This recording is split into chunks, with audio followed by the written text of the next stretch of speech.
TDP senior నాయకురాలు మాజీ మంత్రి పరిటాల సునీతపై రాప్తాడు ఎమ్మెల్యే తోపుదుర్తి ప్రకాష్ రెడ్డి మండిపడ్డారు. టీడీపీ పరిటాల కుటుంబాన్ని 25 ఏళ్లుగా రాప్తాడు ప్రజలు ఆదరిస్తూ ఉంటే వారికి ఏం చేశారని ప్రశ్నించారు. నియోజకవర్గంలో 58 రోడ్డు పనులను కాంట్రాక్ట్ తీసుకొని నిర్మాణం ఎందుకు చేయలేకపోయారని నిలదీశారు. కరోనా సమయంలో హైదరాబాద్లో కుటుంబ సభ్యులతో ఆమె ఎంజాయ్ చేశారని విమర్శించారు. పరిటాల సునీత మరోసారి బాబు షూరిటీ భవిష్యత్తుకు గ్యారంటీ అంటూ మోసం చేసేందుకు గ్రామాల్లోకి వస్తున్నారని మండిపడ్డారు. ప్రజలు ఆమెను నిలదీయాలని, కాంట్రాక్టులు పొంది రోడ్లను ఎందుకు వేయడం లేదని ప్రశ్నించి నిరసనలు తెలపాలని పిలుపునిచ్చారు. మరోవైపు ప్రజలంతా కలిసి తనను ఎమ్మెల్యేగా చేశారని, అయితే తన బాధ్యత గుర్తించి కరోనా కాలంలో కూడా దగ్గరుండి వారికి సేవలు చేశానని చెప్పుకొచ్చారు ప్రకాష్ రెడ్డి. నియోజకవర్గంలో 33 రోడ్లు, రాప్తా నియోజకవర్గంలో 33 రోడ్లు, ధర్మవరం నియోజకవర్గంలో 19 రోడ్లు కలిపి 52 రోడ్లను మన పరిటాల సునీత కాంట్రాక్టర్గా ఎస్కేసి కన్స్ట్రక్షన్ పేరుతో పనులు తీసుకోవడం జరిగింది. ఎస్కేసి కన్స్ట్రక్షన్ అంటే ఎల్ఆర్ఎన్ చౌదరి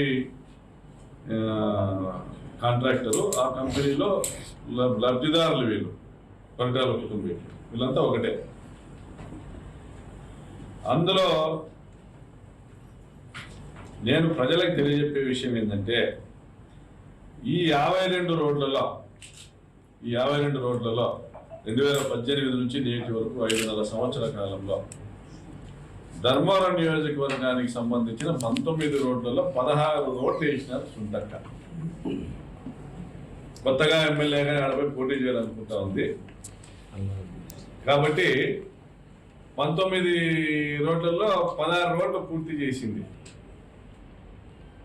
రాప్తా నియోజకవర్గంలో 33 రోడ్లకు గాను 3 రోడ్లే పూర్తి చేసినారు. దానిలో కూడా ఒకదానికి బీటీఐలే, అది కాకుండా ఇంకోటి ఏదో మట్టి పని స్టార్ట్ చేసినారు తెలుస్తుంది. అంటే 3, 4 అంటే 25 సంవత్సరాలు రాజకీయ భిక్ష పెట్టినటువంటి రాప్తాడు నియోజకవర్గ ప్రజల పైన మీరు చూపిస్తున్నటువంటి ప్రేమ, విశ్వాసము, కృతజ్ఞత ఏ పార్టీవి అనేది చేతతెల్లం అవుతా ఉంది.